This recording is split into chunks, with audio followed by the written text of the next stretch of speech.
Hey, it is Kim, and today I'm talking about, when I talk to people, they say, "Oh, I can't possibly leave because that would harm my children."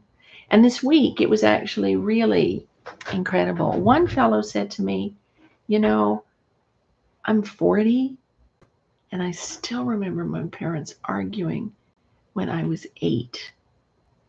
And then a woman told me about not calling the police during an incident of domestic violence in her home because she didn't want to harm her daughter.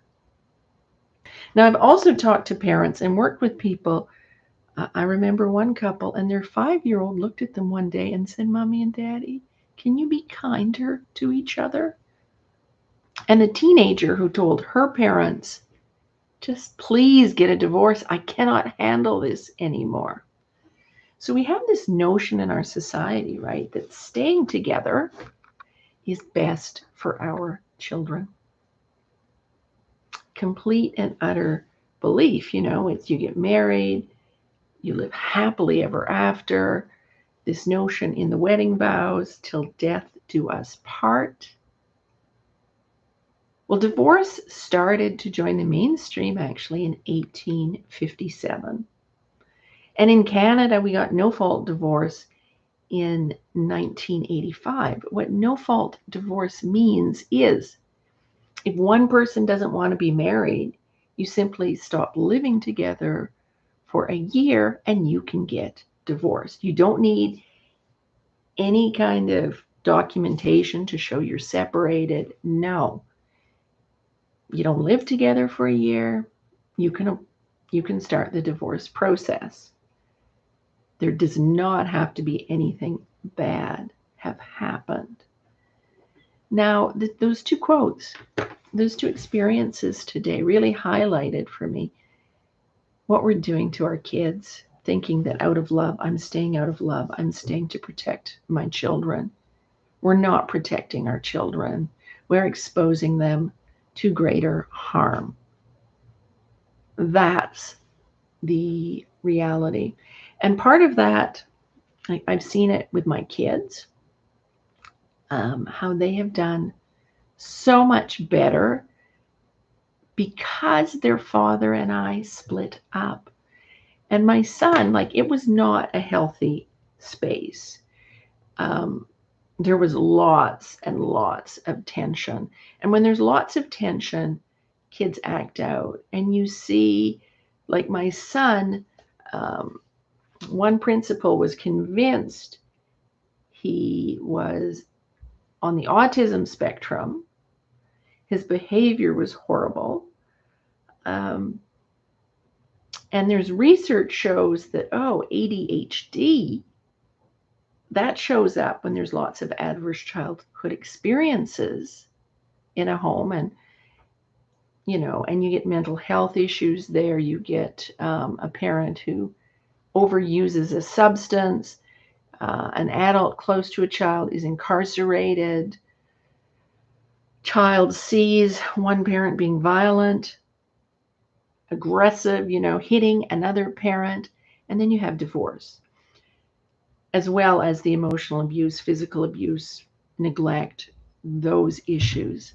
So when children are exposed to adverse childhood experiences, they act out. And it's actually a sign that maybe instead of medicating your children right away, maybe you should think about leaving. And maybe it isn't an either or. Maybe it's, yes, I'm going to make sure my child gets the medical help my child needs, and I need to think about leaving. Because wouldn't it be great if your child's behavior corrected? Right? If you left and your child could actually thrive. Now, these, of course, are these are my personal opinions, I should say, and they're kind of strong opinions. But I've seen it with my kids and how they've thrived because their dad and I split up. And it always makes me sad when I hear a parent who's described a completely dysfunctional home often where there's coercive control. And coercive control is when there's most likely to be violence. Often we talk about coercive control as if it is narcissism. But a parent thinking, well, it's healthier for my child if I stay. But like that very heartfelt statement from earlier this week, I'm 40 years old and I still hear my parents fighting when I was 8. It's not a happy memory. So if you want happy kids, realize that conflict harms children. And so by staying in this relationship, you could be harming your child. Now, I am not saying divorce, and I totally understand why people are terrified of divorce. Because the traditional model of divorce is adversarial, and adversarial was somebody you loved, which really magnifies the humiliation and the hurt. And it's so easy to turn it into high conflict. So why would you want to do that? You're right. That approach harms your child. But why not? The interesting thing about divorce is you don't have to fight, or you can minimize the fighting.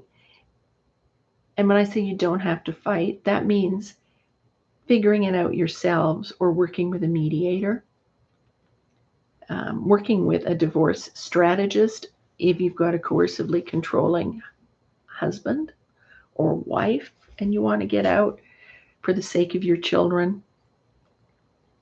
It doesn't have to be that model. And if you want to explore other models, I'm a really good source. Or you Google mediator and your province or your state to find out if there's a mediator there who could help. As I say, though, in terms of strategy, when somebody's coercively controlling, I'm very good at that. And I'm not somebody, because I have my own issues from childhood. I don't usually blow my own horn, okay?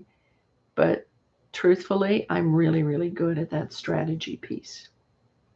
In terms of helping people extricate themselves from a coercively controlling relationship in a way that honors them and their children so that they can thrive, so that they don't see themselves as a victim forever and a day. So it's something to think about, right? So I just wanted to go live today. And the interesting thing about me going live is I never tell people I'm going live. But I just, it's like, okay, I feel inspired to do this, so I go live. Anyway, I'm going to end the stream. Once again, I'm Kim Corvin, former lawyer. I worked as a judge of landlord and tenant disputes. I divorced peacefully in really challenging circumstances. Judo coach, former farmer, lots of varied experiences. And I do this work because of the impact I've seen on my kids and because I think kids deserve to be in happy homes. If kids are in happy homes, they know more peace. And imagine a world with more peace.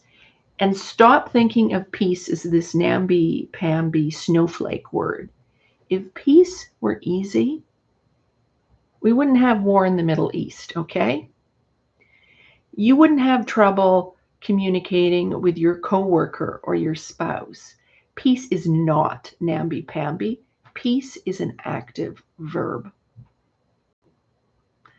And kids benefit from peace, and they benefit from mom and dad taking action to create peace for them. I'm ending it on that note today.